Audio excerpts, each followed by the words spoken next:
Hello everyone, my name is Zirui. In this video, I'll be presenting our work on performance-aware self-configurable multi-agent networks. Let's get started with examples of multi-agent coordination. Consider the traffic monitoring scenario, where multiple traffic sensors need to collect live data to maximize the knowledge about traffic activities. In this process, each sensor needs to choose a place from a finite set of available options to focus on. The question is, how should these sensors coordinate their fields of view to maximize the gathered traffic information? Here's another example: event detection using live data collected by wireless sensing networks. Again, we have distributed sensors trying to maximize the detection of events in an area, and the sensors need to each choose a field of view to collaboratively monitor as many live events of interest as possible. And here's a third example from wildfire management, where remote sensors need to monitor wildfire spread and its aftermath with live data. Like our previous examples, we desire distributed sensors to each optimize their placement to understand the process as much as possible. All the problems above can be formulated as submodular maximization problems. First, there are a finite set of agents n. Second, each agent chooses an action from its finite available action set vi. For example, this vi can be a set of FOVs for a camera to choose from. And finally, the task utility is captured by a set function f, whose argument is all the agent's actions. Given these inputs, the agents want to perform an algorithm to collaboratively maximize the function f by each independently selecting an action. In particular, the set function f that captures the aforementioned task utilities are monotone non-decreasing submodular functions. Here, the non-decreasing means the more robots are deployed, the larger the utility will be. And submodular means that the more robots are already deployed, the less is the marginal gain given by deploying one more robot. Also, all the applications above can also be modeled as second-order submodular, which means when more robots are already there, the marginal gain of deploying one more robot will be less. Ideally, we want all agents to coordinate with all others at the same time, so they have the best informed decision making. But the agents have limited communication bandwidth, so they cannot hear from all others at the same time. Also, the limited data rates that appear especially in the wild where 5G is not available can easily lead to information congestion and significant communication delay when the network scales up. In all, distributed sensor networks can lead to excessive communication delay and thus impractical decision time. This leads us to our core research question. Given these communication constraints, what is the best network configuration for the agents to coordinate? Let's understand this question through a simple example. 4 cameras that have fixed locations need to coordinate their fields of view to maximize area coverage, and each of them can only receive information from up to 2 others. Now, the first 3 cameras have already determined their FOVs. And camera 4 has 3 options to choose from, so now it needs to decide which other 2 to select as neighbors, and there are 3 possibilities. Here are all possible local network configurations for camera 4. Each scenario represents a different neighborhood choice, even though the other cameras have the same FOVs across the 3 scenarios. Different neighborhood choices for camera 4 can still lead to different values of totally covered area. Therefore, in this paper, we propose the problem of distributed simultaneous action coordination and network self-configuration. Formally, each agent I is given a set of reachable neighbor candidates mi, a communication bandwidth budget alpha I, a finite action set vi, and a monotone submodular and second-order submodular function f that captures the task utility. The agents want to each select a neighborhood as well as an action to collaboratively maximize the function f. This problem formulation is different from the merely submodular maximization above, since here each agent also selects neighbors instead of just an action. And as shown in the example before, the quality of neighbor selection will highly influence the quality of action selection. In particular, if the agents can all select neighbors from all others without a bandwidth budget, then the problem becomes the original submodular maximization problem.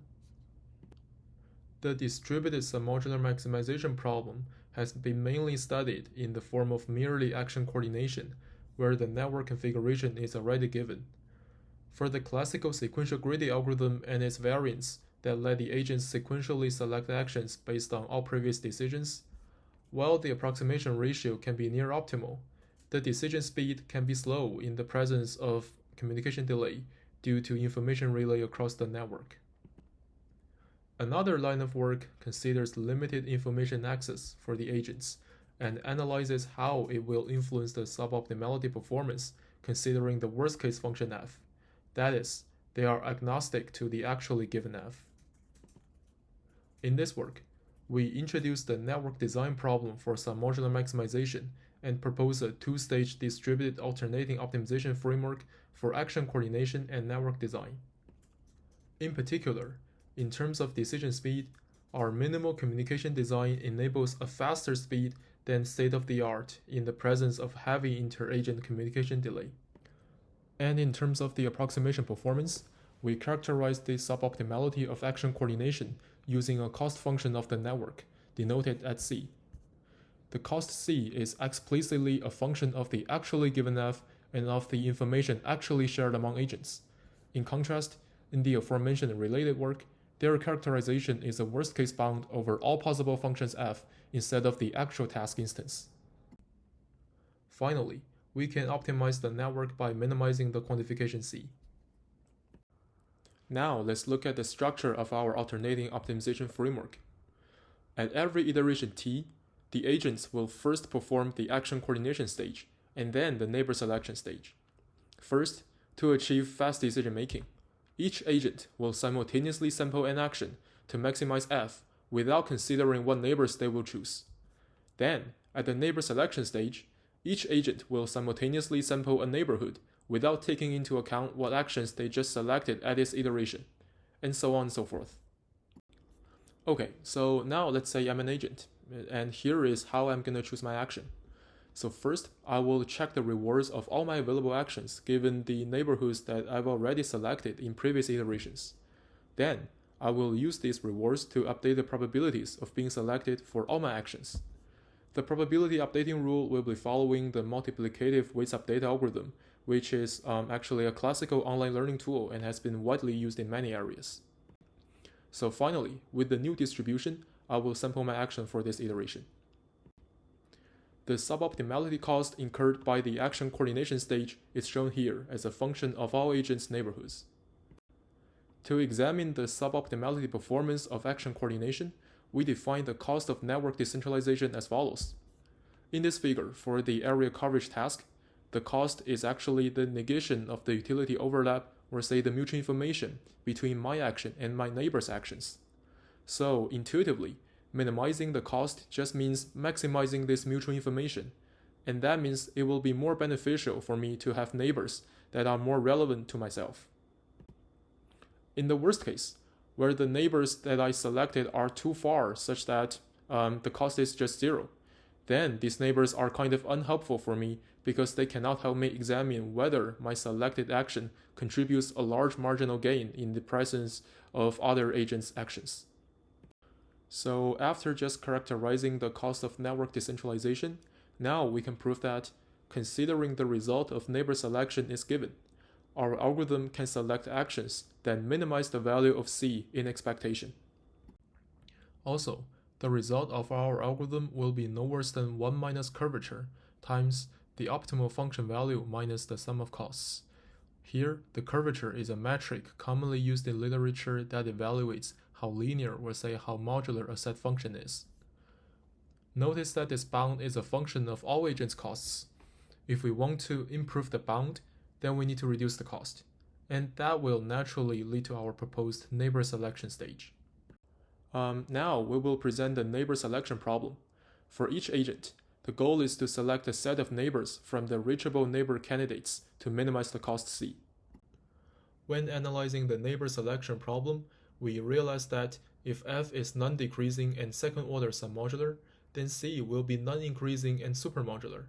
Therefore, for each agent, minimizing C is a supermodular minimization problem, so the greedy strategy becomes useful again. Also, let's imagine this scenario. When I want to evaluate the cost of some neighbor candidates M to see if I should select them, I actually cannot evaluate C of M until I've already selected them as neighbors and received their actions. So that is to say, at every iteration, instead of the traditionally first evaluate then select procedure, I will have to first select neighbors and then evaluate them in hindsight using this kind of bandit feedback to see whether the selection I just made was good. So this actually forces us to follow an online selection strategy, not just for actions, but also for neighbors. Solving this problem is difficult since even when the cost of neighbor candidates can be computed a priori, this problem is still NP hard, and it has been proven that the best approximation ratio of a polynomial time algorithm is 1 minus 1 over e. Now we present the neighbor selection stage for each agent that aims to minimize the cost c. Now let's see the procedure for an agent to select neighbors. This procedure actually mimics the sequential greedy steps, but now we have the bandit setting. In this process, I'm going to maintain a set of alpha I probability distributions. Think of this as giving each potential neighbor a certain chance of being selected. Now, for every iteration, I'll start fresh with an empty neighbor selection set, and then go through the selection process for alpha I times. For each selection, I'll first update the probability distributions using what's called the XP3IX bandit algorithm. This is essentially learning from my past experiences that reflect which neighbors have been helpful before. Once I have these probabilities updated, I'll select one neighbor by sampling from the distribution. Then I'll build up the communication link with it and receive its action. The final step is to calculate the reward of selecting this neighbor. I'll do this by measuring its marginal impact on reducing the cost function c.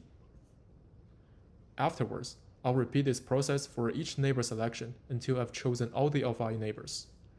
This approach ensures that over the iterations, I'm learning and adapting my neighborhood online based on the actual performance data.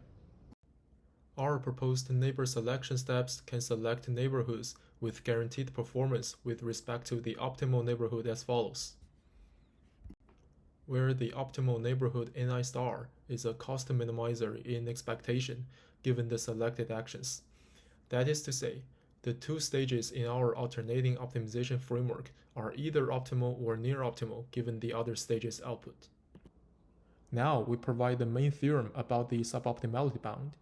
When the emergent network of our algorithm is fully centralized, we provide a tight approximation ratio of 1 over 1 plus curvature, which recovers the classical sequential greedy performance. When the emergent network is fully decentralized, the bound is 1 minus curvature.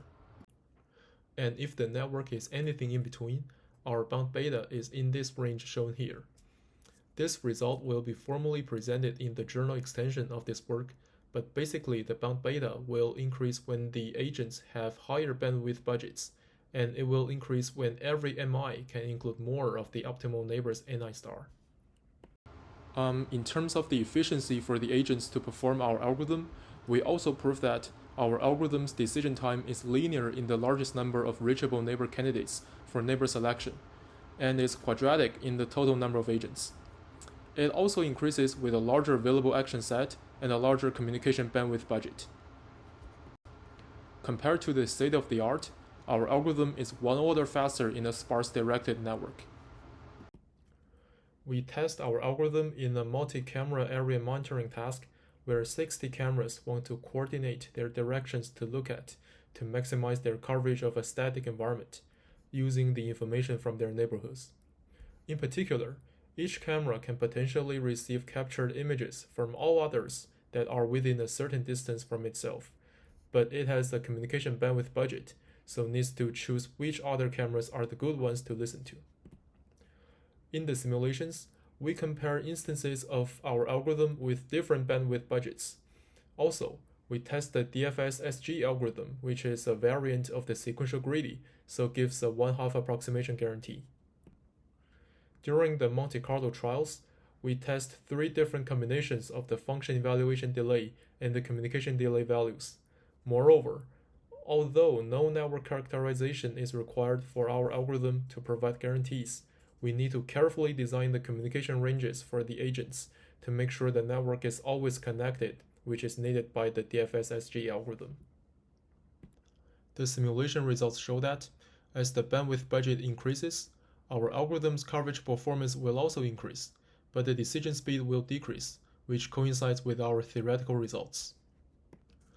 And when compared to DFS-SG, we see that instances of our algorithm achieve comparable performance after convergence, but our algorithm can actually start with higher coverage, and when communication is more time-consuming than computation, our algorithm selects actions faster. In summary, we've introduced the network design problem for submodular maximization and provided a distributed alternating optimization algorithm for solving it. The algorithm enables distributed network self-configuration for action selection and is one order faster than the state-of-the-art when the inter-agent communication delay is considered. In the future, instead of knowing the function, we will study how to handle an unknown function f. We will also pursue the decision time to be linear instead of quadratic in the number of agents, and we will try to improve the tightness of the approximation bound. Now, I welcome all kinds of questions for Vasileios.